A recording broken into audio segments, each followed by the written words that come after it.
Shalom umat Tuhan, selamat hari Minggu. Kita bersyukur atas pertolongan Tuhan dan kesempatan yang Tuhan berikan bagi kita semua, sehingga pada hari ini kita dapat membangun ibadah. Pada pagi hari ini firman Tuhan nanti akan disampaikan oleh Ibu Yohana Budiarti SH. Saya ingin membacakan secarik catatan beliau tentang pengalaman sejarah hidupnya. Demikian tulisannya. Yusak, tante ini pelayan Tuhan serabutan. Sejak kamu masih kecil diajak ibumu doa puasa di gereja, dan karena kamu masih kecil waktu ibu berlutut berdoa, kamu duduk anteng sama ngedot susu botol. Doa puasa pada waktu itu masih dipimpin oleh almarhum Om Heno Hadi Susilo. Tante waktu itu masih remaja dan sampai kaum muda. Tante aktif ikut KOR dan kaum muda yang dipimpin oleh papa kamu, Bapak Kasmidin. Sekarang ini saya sebagai ketua ibadah usia emas dan ketua KOR gerejawi yang baru pada awal tahun ini saya serahkan kepada generasi muda. Tante juga bantu-bantu sebagai pengurus di kaum wanita serta pendekor gereja sejak zaman Om Hadi Susilo. Pada setiap event dan petugas mengisi renungan di cabang-cabang serta koordinator doa puasa pagi. Namanya yang paling tepat ya pelayanan serabutan. Kalau prestasi pendidikan, dulu saya S1 Fakultas Hukum di Unipro dan S2 ambil di Surabaya. Saya dulu pernah dinas di Solo dan di sana juga saya berkesempatan untuk mengambil kuliah teologi S2 di STT milik Bapak Pendeta Pardede, STT Anugerah. Saya dinas sebagai hakim di pengadilan negeri sudah 36 tahun, pensiun pada waktu usia 65 tahun. Anak tante ada 3 orang, sudah berkeluarga dan semua melayani Tuhan di bidang musik sebagai pemain piano atau keyboard, dan cucu laki-laki tante yang juga aktif bermusik sebagai pemain drum. Itulah sekilas biografi tante. Demikianlah perkenalan pembicara firman Tuhan pada hari ini, Ibu Yohana Budiarti SH. Selamat beribadah, kiranya Tuhan memberkati kita. Mari kita berdoa. Bersyukur kepadamu Bapa Surga, atas kasih-Mu kami boleh berada di minggu ini dalam keadaan baik dan sehat. Kami bersiap sedia untuk membangun ibadah yang harum menyenangkan hati Tuhan. Kiranya Roh-Mu yang kudus menolong kami semua. Dan kami juga mohon ampunan atas segala dosa pelanggaran kami yang disengaja ataupun tidak disengaja. Kami percaya akan janji-Mu bahwa dalam kasih setia-Mu setiap orang yang mengaku dosanya kepadamu akan diampuni dan disucikan sehingga kami boleh diberkenan Tuhan untuk membangun ibadah. Terima kasih Bapa Surga. Hamba berdoa untuk semua pelayan-pelayan Tuhan yang akan melayani Tuhan dan jemaat di pagi hari ini. Kiranya hikmat dan pengurapan Roh-Mu yang kudus bersama mereka semua. Terima kasih.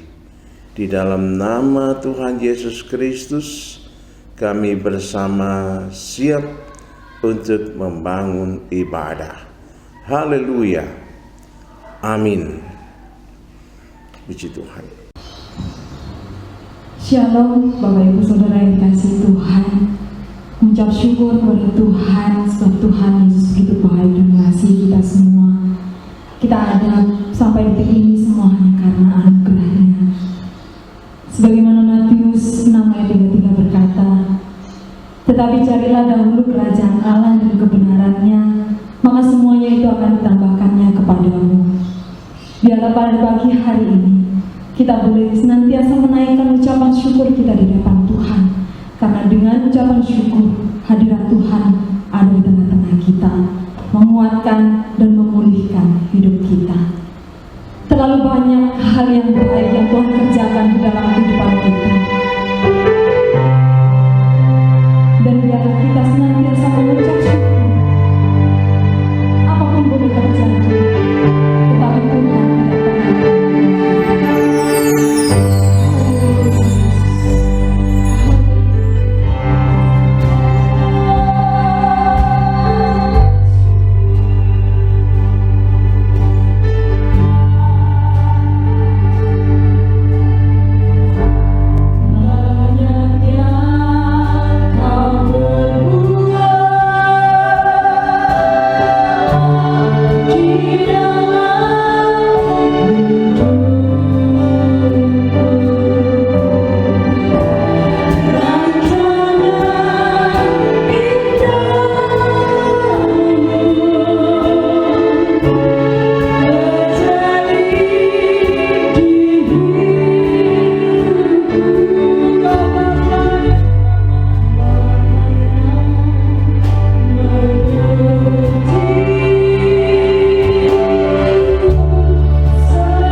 bersyukur begitu banyak hal yang baik yang Tuhan kerjakan di dalam kehidupan kami Tuhan.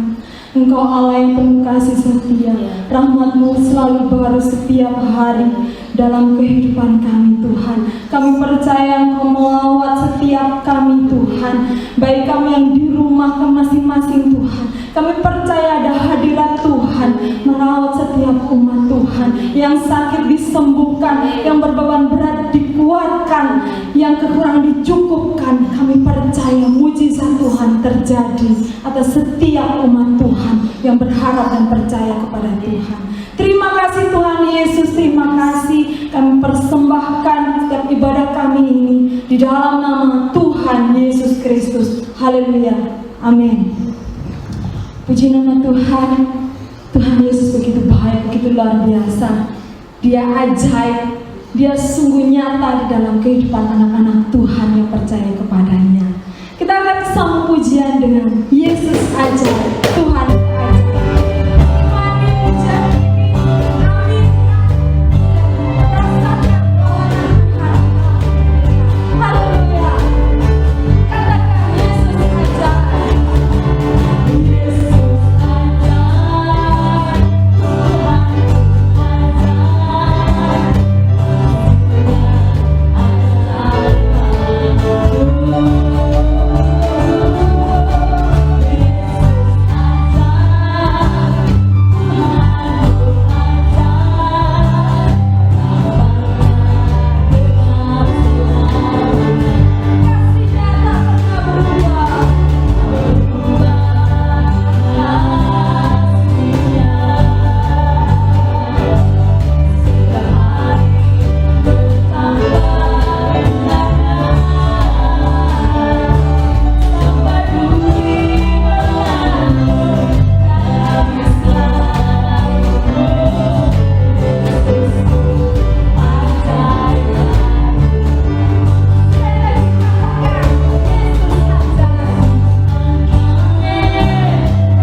senantiasa ada pengharapan ketika kita minta Roh Tuhan tinggal bertahta berkuasa atas hidup kita.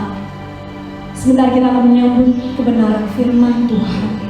Kita minta kuasa Roh Kudus benar-benar berkarya di dalam kehidupan kita, supaya kehidupan kita semakin memuliakan Tuhan, semakin dipakai Tuhan luar biasa. Karena Tuhan Yesus sudah merelakan dirinya bagi kita semua. Haleluya.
ya Tuhan, mengambil alih seluruh hidup kami, dan kebenaran firman-Mu itulah yang menuntun kami setiap hari Tuhan, untuk kami tetap berada di dalam kebenaran. Terima kasih Tuhan Yesus, kami sambut firman-Mu dengan sukacita, kami sambut firman-Mu dengan hati yang penuh ucapan syukur di dalam nama Tuhan Yesus Kristus. Haleluya. Amin. Selamat pagi Ibu, Bapak, dan saudara semuanya dari Gereja Cabang Sukun Gangnam.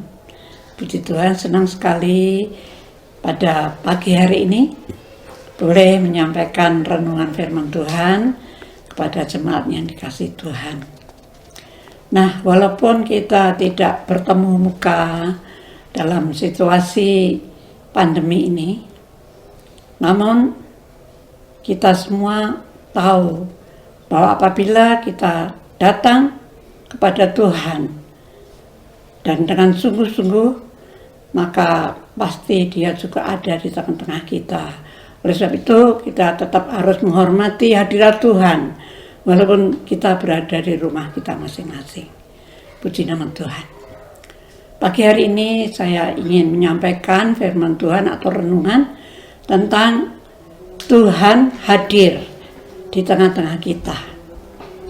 Nah, kita semua tahu bahwa saat-saat ini negara Indonesia khususnya dan dunia pada umumnya semua sedang dalam situasi prihatin, yaitu mengalami pandemi wabah COVID-19 yang melanda seluruh dunia dan banyak kematian terjadi di mana-mana. Sehingga dengan itu diadakan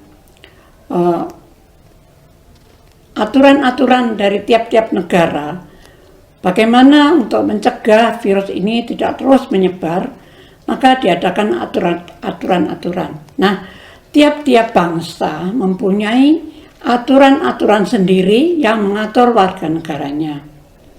Jadi kita tahu bahwa dunia ini di mana kita tinggal ada yang memerintah, ada satu kuasa yang maha tinggi yang memerintah atas bangsa-bangsa.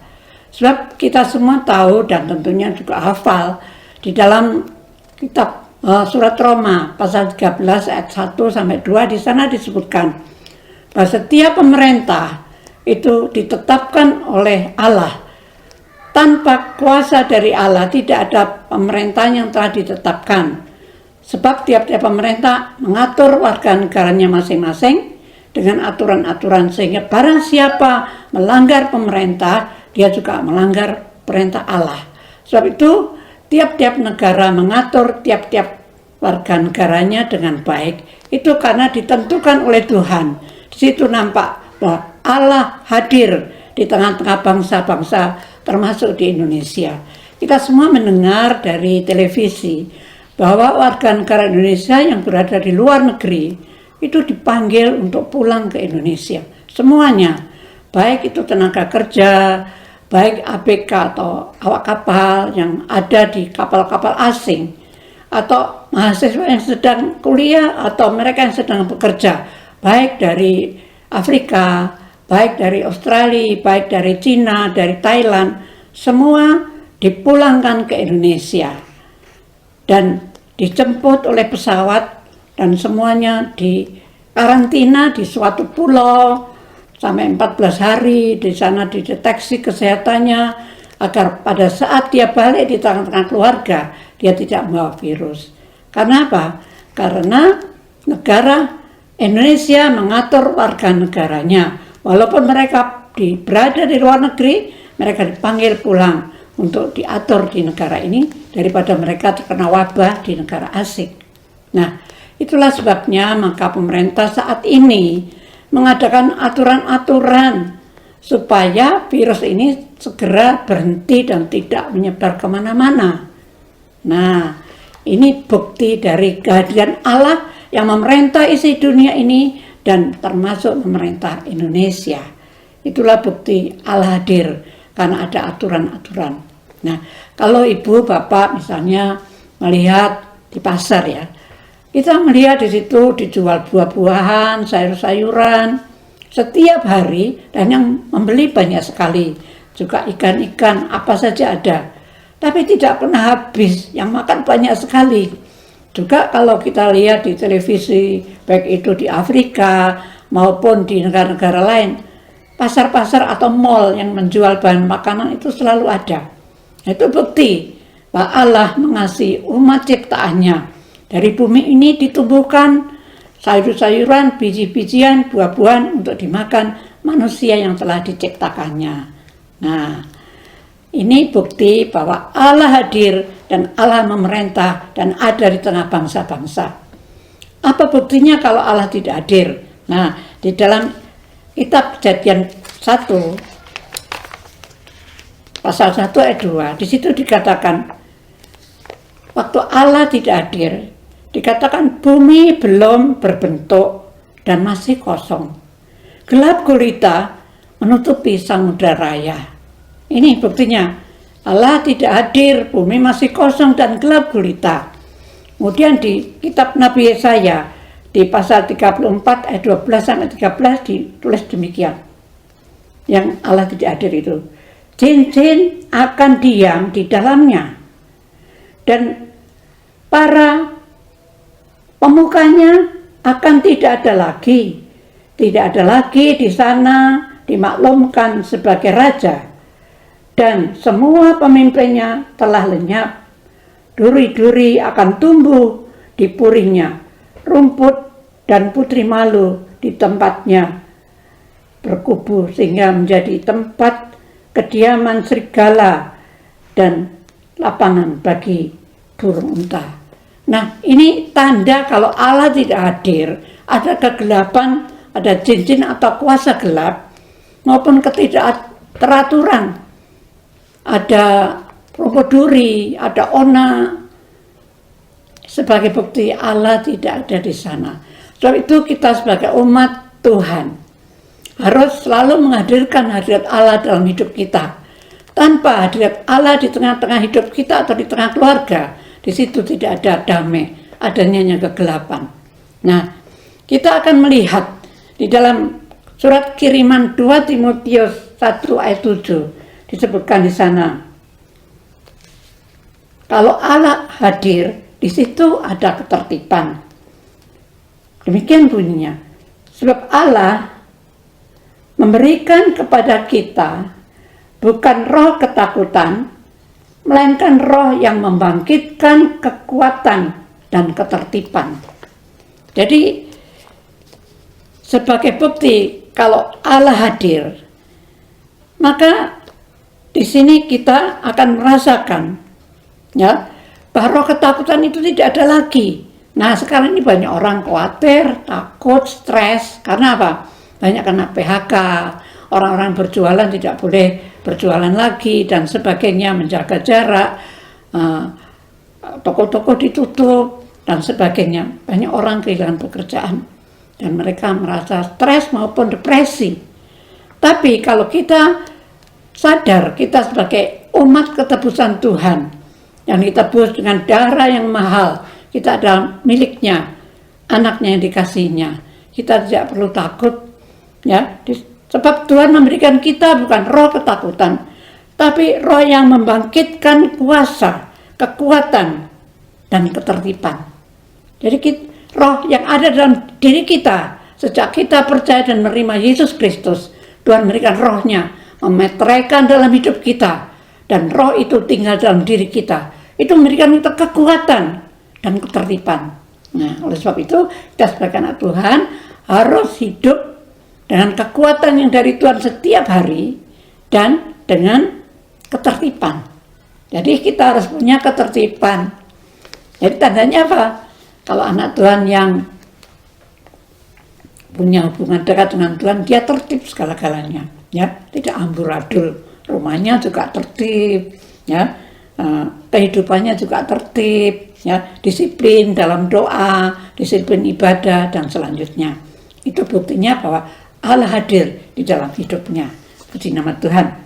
Kita melihat lagi di dalam Kolose 2 ayat 5. Di sini Paulus ya. Dia pernah mendatangi jemaat di Kolose dan satu kali juga pergi ke jemaat-jemaat lain. Dia mengatakan membuat suratnya demikian. Sebab meskipun aku sendiri tidak ada di antaramu, ya, tapi kami tetap bersukacita bersama dengan kamu karena melihat tertib hidupmu dan keteguhan imanmu di dalam Kristus. Nah, jadi Rasul Paulus sebagai pelayan Tuhan, walaupun dia tidak bersama-sama dengan jemaat di Kolose, tapi karena dia ada hubungan pribadi, ada sambung rasa di dalam doa-doa dengan jemaat di sana, ya, dia bisa melihat dengan mata imannya, dia punya karunia, sehingga dia mengatakan walaupun aku tidak hadir, tapi aku merasakan ada sukacita karena aku melihat tertib imanmu dan keteguhan imanmu di dalam Kristus, tertib hidupmu, ya, tertib hidupmu dan keteguhan imanmu di dalam Kristus. Jadi tanda bahwa Allah hadir dalam hidup kita. Di sini kita ada ketertiban hidup dan ada keteguhan iman. Iman kita semakin dibentuk, semakin bertumbuh di dalam Tuhan, dan itu yang membuat kita kuat di tengah-tengah dunia, walaupun banyak badai menerpa dunia secara umum atau secara pribadi dalam hidup kita masing-masing.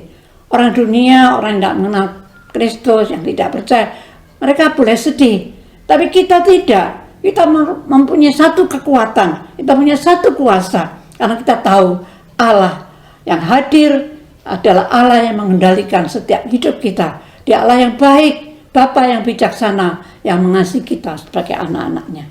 Puji nama Tuhan. Dan selanjutnya kita melihat lagi di dalam kitab Imamat.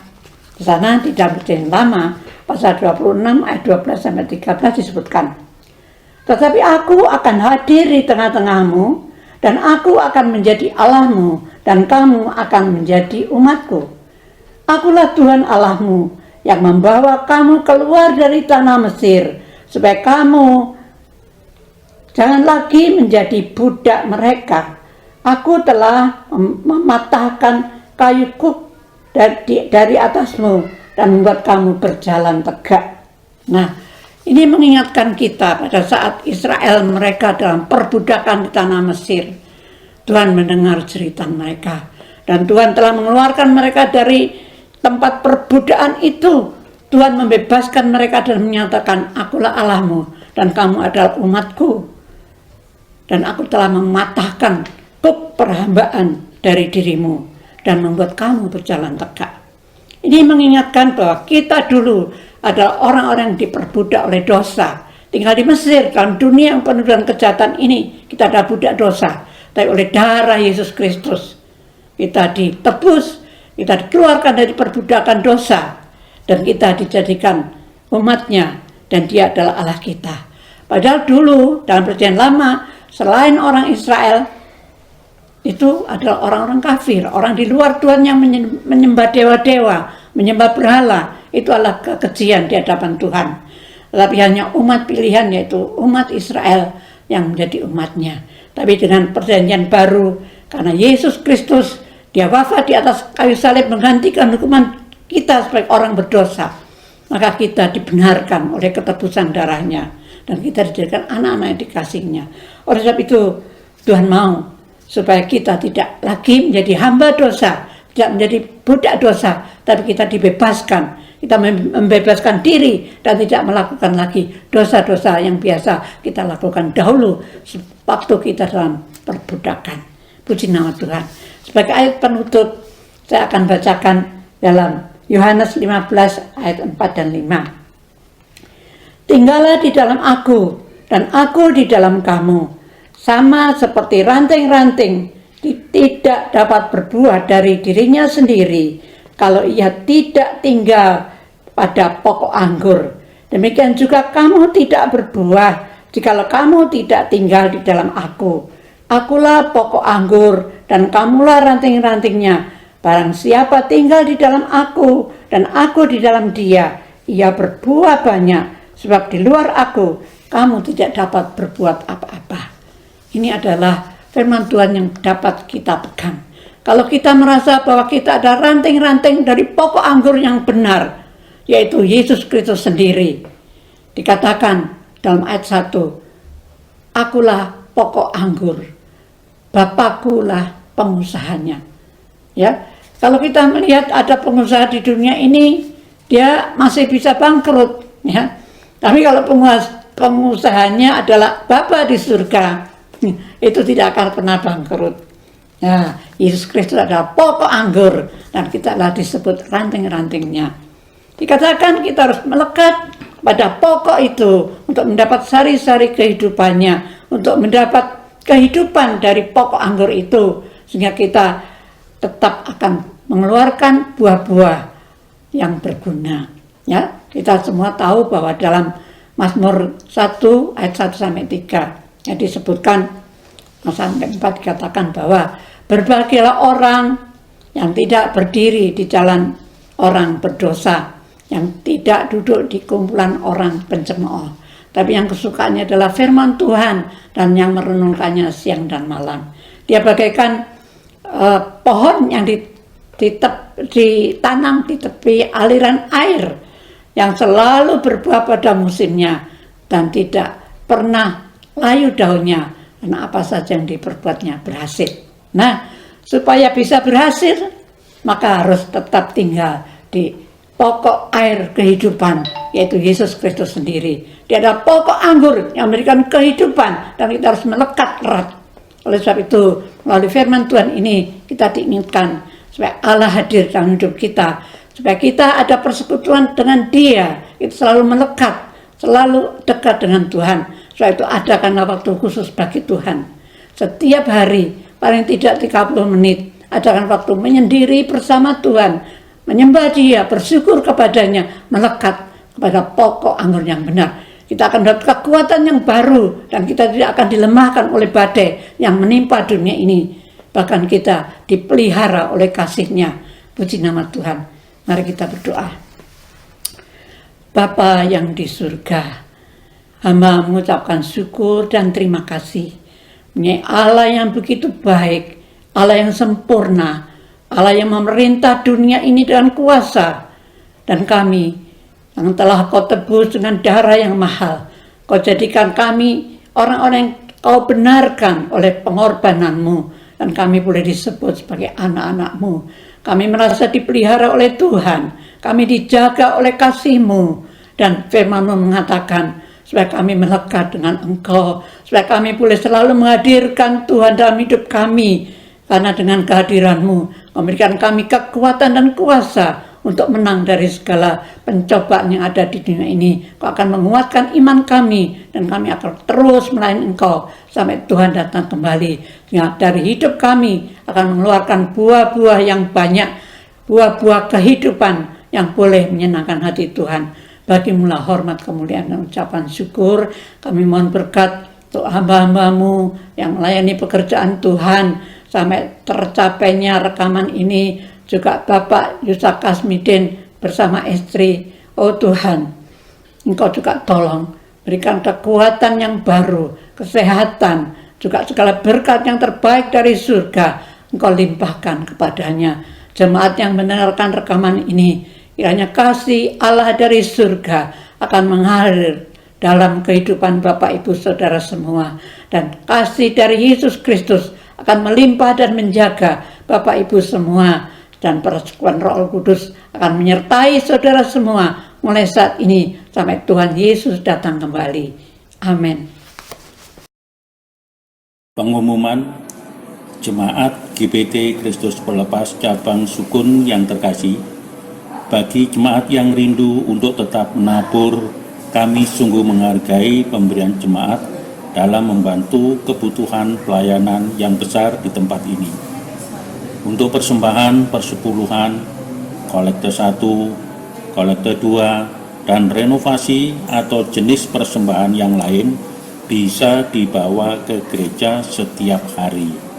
Dengan cara masing-masing persembahan dimasukkan dalam amplop, dan masing-masing amplop ditulisi jenis persembahan seperti tersebut di atas.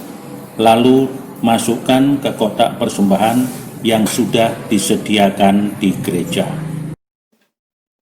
Gembala Sidang dan seluruh jemaat GPT Sukun mengucapkan selamat ulang tahun kepada Saudara Paidi, anak Alex Nathanael, Ibu Suminah, Bapak Yendi Triolaksono, anak Mozella Putri Wijaksono, dan Bapak Selamat.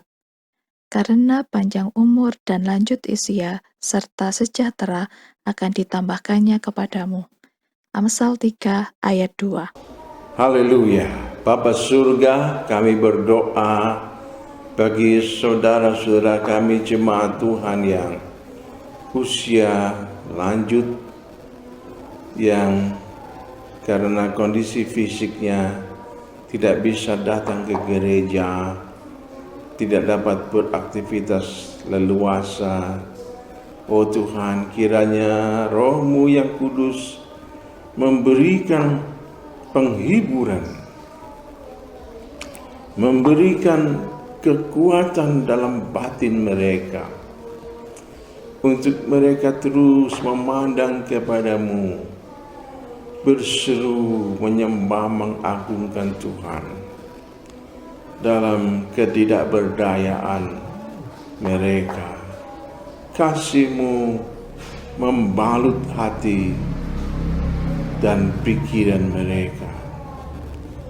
Juga bagi jemaat-Mu yang dalam keadaan sakit, Tuhan lawat satu persatu, jamah oleh bilur Yesus, dan kuasa darah Yesus mengangkat semua penderitaan mereka, dan curahkanlah kuasa-Mu memulihkan, menyembuhkan mereka semua dalam nama Tuhan Yesus Kristus.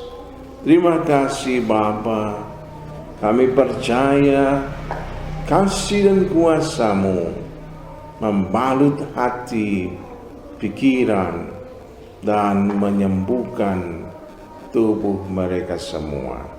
Dalam nama Tuhan Yesus Kristus. Amin.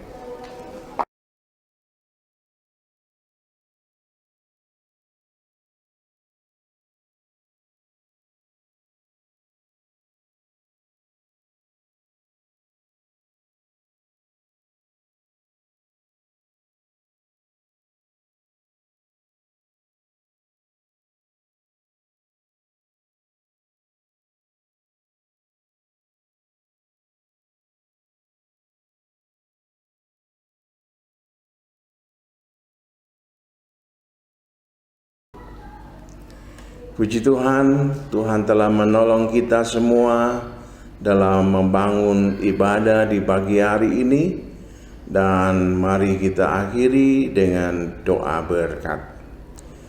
Haleluya. Kami bersyukur kepadamu Bapa Surga atas pertolongan-Mu sehingga kami dapat menyelesaikan ibadah kami pada pagi hari ini. Hamba berdoa bagi jemaat Tuhan yang berulang tahun pada pekan ini. Tuhan memberkati mereka semua dengan kesehatan yang prima. Tuhan memberkati dengan damai sejahtera-Mu dan sukacita-Mu. Kiranya cita-cita dan harapan mereka semua dipenuhi dengan segala kebaikan Tuhan. Berdoa juga bagi saudara-saudara jemaat Tuhan yang telah berkomitmen dan membawa kurban persepuluhan, kurban persembahan syukur, kurban-kurban yang lainnya. Tuhan memberkati dengan berlipat ganda seperti yang Tuhan telah janjikan. Kami juga berdoa untuk semua pelayan-pelayan Tuhan yang telah berjuang, berkurban, membangun pelayanannya bagi Tuhan dan jemaat-Mu. Tuhan memberkati kehidupan rohani mereka. Tuhan memberkati ekonomi mereka. Tuhan memberkati keluarga, pelayanan, dan segala pekerjaan yang dikerjakannya. Kami juga berdoa untuk saudara-saudara kami, para hamba Tuhan yang bekerja bersama-sama dalam berkat Malang Gema Kasih, yang mana mereka semua berjuang untuk kepentingan seluruh gereja-gereja dan hamba-hambamu di kota Malang ini, juga untuk kepentingan jemaat semua, juga demi kepentingan masyarakat. Tuhan memberkati para hamba-Mu ini dengan hikmat, bimbingan, dan pertolongan Roh-Mu akan mengantar mereka pada pengalaman berkemenangan bersama Tuhan, menjadi mitra pemerintah dalam mengemban hal-hal mulia bagi kepentingan masyarakat dan warga jemaat di kota Malang ini. Terima kasih Bapa. Kami juga membawa doa bagi bangsa negara Republik Indonesia. Tuhan memberkati Bapak Presiden Jokowi, para menteri dan TNI, Polri, para medis. Tuhan memberkati dengan kesehatan yang prima. Pasukan malaikat-Mu menjagai mereka. Hikmat dan bimbingan-Mu bersama mereka untuk kepentingan bangsa dan negara. Terima kasih Bapa. Tuhan memberkati negara kami menjadi negara yang sehat, negara yang kuat, negara yang maju, negara yang penuh dengan keadilan, negara yang diberkati Tuhan dan menjadi tauladan yang mulia bagi bangsa-bangsa lain. Terima kasih Bapa. Akhirnya kami menyerahkan seluruh jemaat-Mu kepada Tuhan. Kiranya berkat yang berkelimpahan dari Bapa Surga mengalir dalam kehidupan kalian. Damai sejahtera, kasih karunia dari Tuhan Yesus Kristus menjadikan kalian sebagai jemaat yang berakar, bertumbuh, berbuah, menghasilkan kesaksian hidup yang memuliakan Bapa Surga dan menjadi berkat bagi sesama. Damai sejahtera, sukacita, bimbingan Roh Kudus menyertai engkau, menyegarkan iman pengharapanmu sampai Maranatha, Tuhan Yesus datang kembali menjemput kita sebagai gereja Tuhan yang dimuliakan kekal selamanya dalam kerajaan surga. Haleluya. Amin. Shalom. Selamat hari Minggu. Tuhan memberkati. Kira